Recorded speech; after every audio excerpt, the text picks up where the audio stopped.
भारत में लंबे समय से सुप्रीम कोर्ट की जिस जजमेंट का इंतजार किया जा रहा था, कोर्ट ने अभी हाल ही में इस पूरे विषय पर अपना जजमेंट दे दिया है। ये जो जजमेंट आया है मुख्य तौर पर भारत में समलैंगिक विवाह को मान्यता देने या फिर ना देने को लेकर आया है। तो सुप्रीम कोर्ट ने इस पूरे जजमेंट में क्या कहा है, आज इस वीडियो में हम इसी विषय पर बात करेंगे। इसके अलावा ये भी जानेंगे कि आखिर ये विषय चर्चा में क्यों आया है और इस पूरे विषय में किस तरह की जो अड़चने हैं, किस तरह की कानूनी जो मसले हैं वो मौजूद है। मेरा नाम है अक्षय और आपका स्वागत है दृष्टि आईएएस चैनल की इस नई वीडियो में। चलिए वीडियो की शुरुआत करते हैं और सबसे पहले वीडियो की रूपरेखा को समझ लेते हैं, यानी कि उन बिंदुओं की बात हो जाए जिन बिंदुओं के माध्यम से हम अपनी वीडियो को आगे बढ़ाने वाले हैं। तो सबसे पहले हमने वीडियो में न्यूज यानी कि खबर की बात कर ली।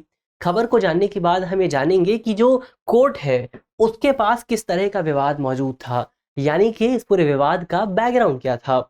इसके बाद हम समलैंगिक विवाह के सामने किस तरह की लीगल चैलेंजेस मौजूद हैं उन पर बात करेंगे। इसके अलावा समलैंगिक विवाह के पक्ष में क्या तर्क दिए जाते हैं उनको भी देखेंगे और अंत में इस पर भी बात करेंगे कि सुप्रीम कोर्ट ने इस पूरे विषय को लेकर क्या डिसीजन दिया है, सुप्रीम कोर्ट का क्या निर्णय आया है। और एक सवाल पर भी बात होगी। सवाल जो है वो प्रीलिम्स का है और आप कमेंट बॉक्स में सवाल का जवाब दे सकते हैं।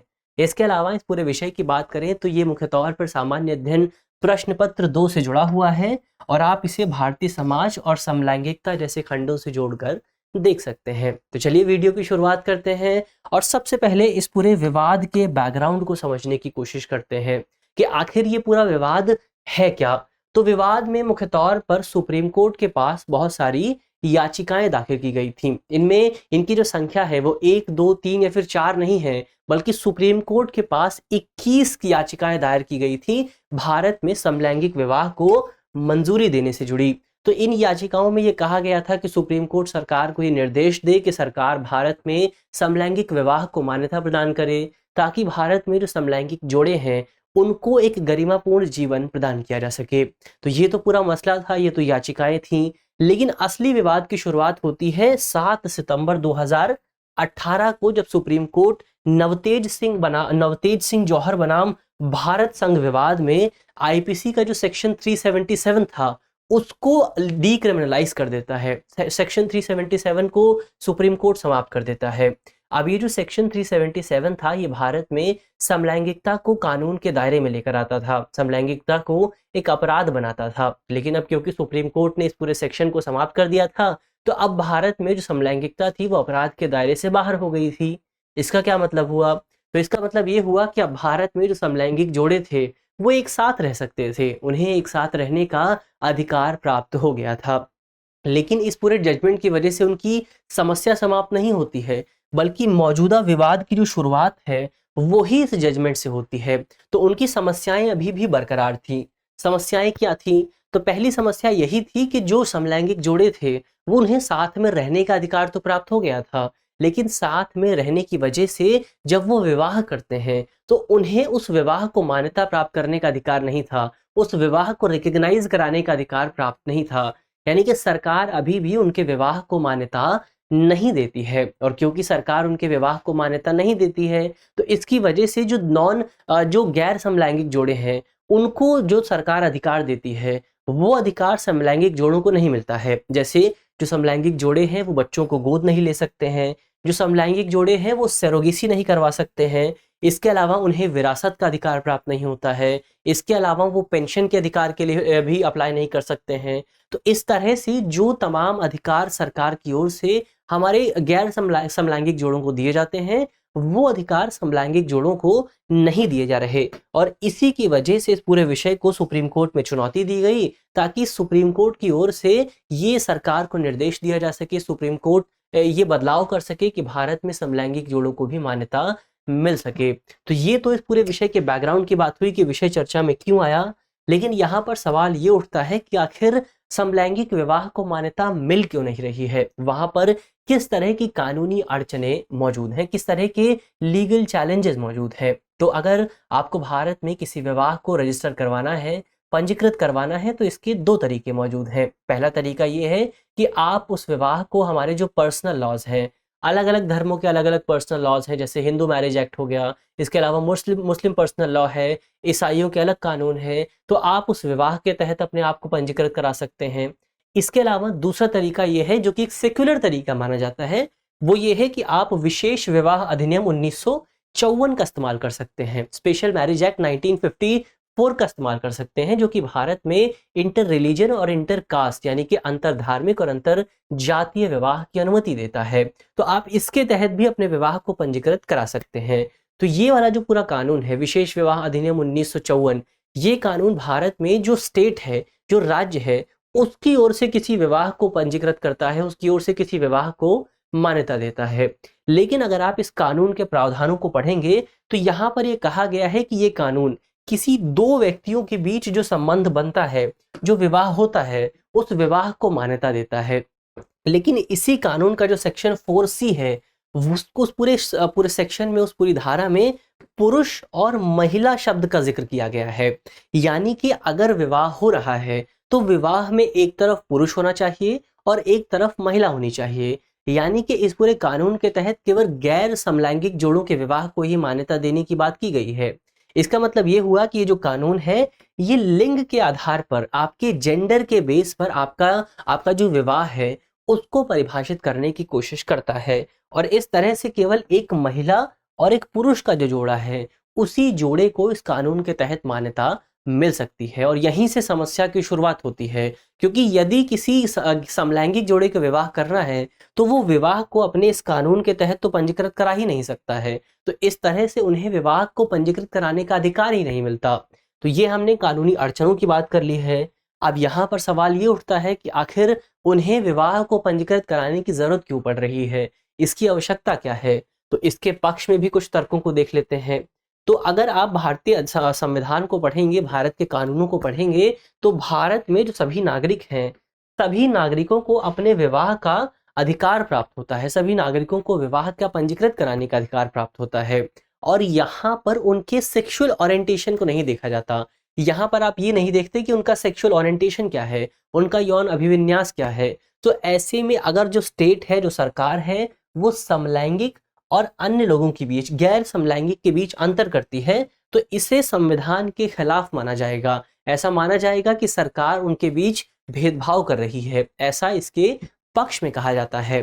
तो एक तो ये तर्क हुआ। दूसरा तर्क ये हुआ कि भारत में जो विवाह है, भारत में जो मैरिज है, वो एक सोशल इंस्टीट्यूशन है। और इस सोशल इंस्टीट्यूशन के माध्यम से हम जब अपने विवाह को पंजीकृत करा लेते हैं तो उसको समाज की भी मान्यता मिल जाती है, उसको समाज की सुरक्षा भी मिल जाती है। तो ऐसे में अगर हमें समलैंगिकता को भारत में मंजूरी दिलवानी है, भारत में नागरिकों के बीच समलैंगिकता को एक सामान्य धारणा के बीच पेश करना है, सामान्य धारणा एक नॉर्मल कॉन्सेप्ट की तरह लेकर आना है, तो ये भी जरूरी है कि हम उनके विवाह को भी मंजूरी दें। क्योंकि जब तक हम उनके विवाह को मंजूरी नहीं देंगे, तब तक समाज में नॉर्मल तरीके से उन्हें एक्सेप्ट नहीं किया जाएगा। और उनके साथ जो स्टिग्मा जुड़ा हुआ है, वो स्टिग्मा अपने आप से वो कभी अलग नहीं कर पाएंगे। तो ऐसे में अगर उन्हें समाज की मुख्यधारा से जोड़ना है, तो मुख्यधारा से जोड़ने के लिए सबसे इंपॉर्टेंट चीज ये है कि उनके विवाह को भी मान्यता दी जाए। ये दूसरा तर्क हुआ।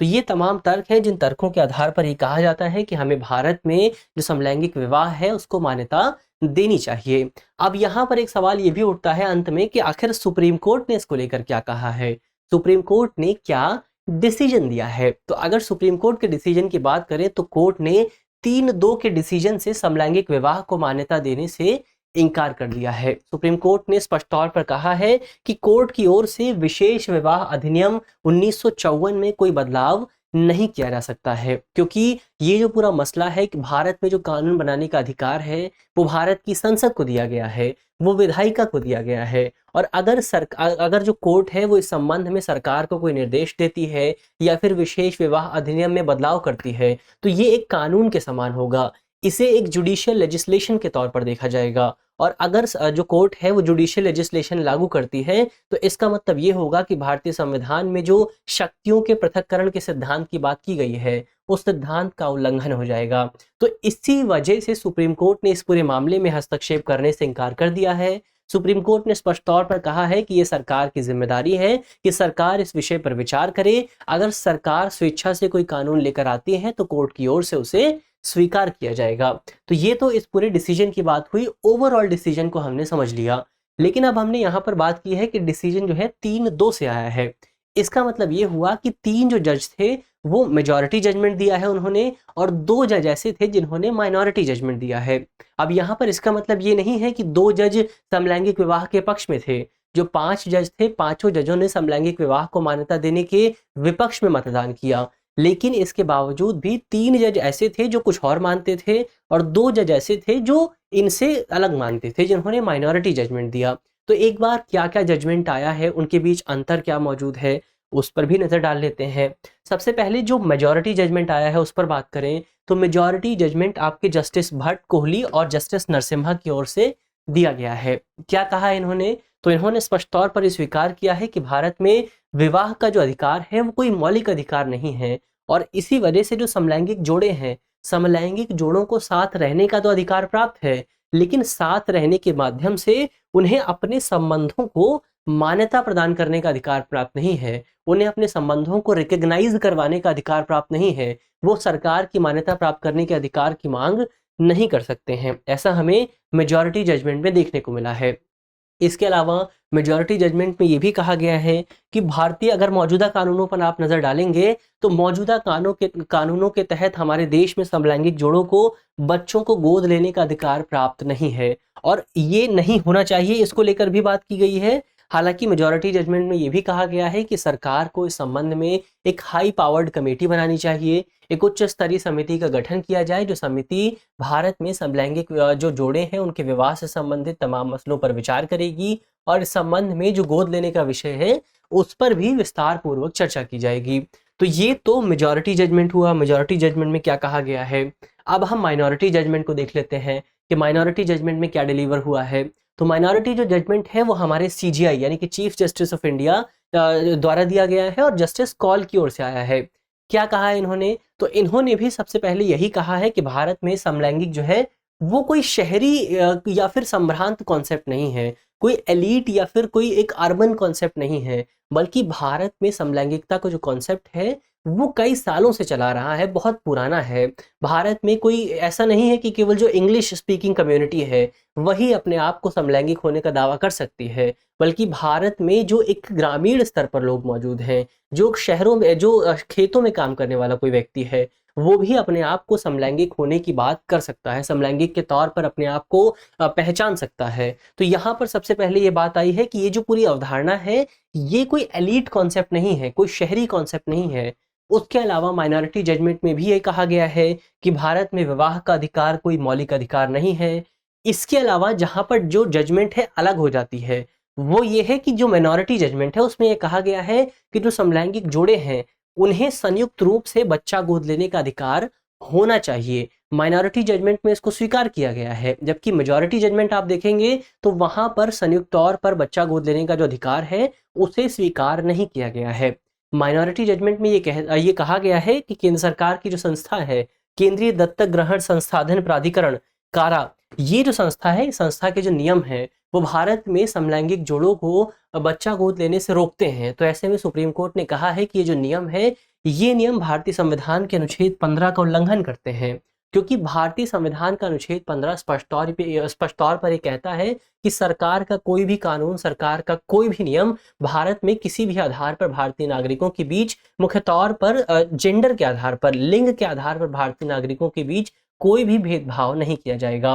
तो ऐसे में क्योंकि जो सरकार है, जो स्टेट है, वो अपने नियमों के माध्यम से नागरिकों के बीच लैंगिक आधार पर भेदभाव करने की कोशिश कर रही है, तो इसी वजह से सुप्रीम कोर्ट ने कहा है कि जो कारा के जो नियम है वो भारतीय संविधान के अनुच्छेद 15 का उल्लंघन करते हैं। तो ये तो सुप्रीम कोर्ट के हमने जजमेंट को भी देख लिया कि सुप्रीम कोर्ट ने अपने जजमेंट में क्या कहा है।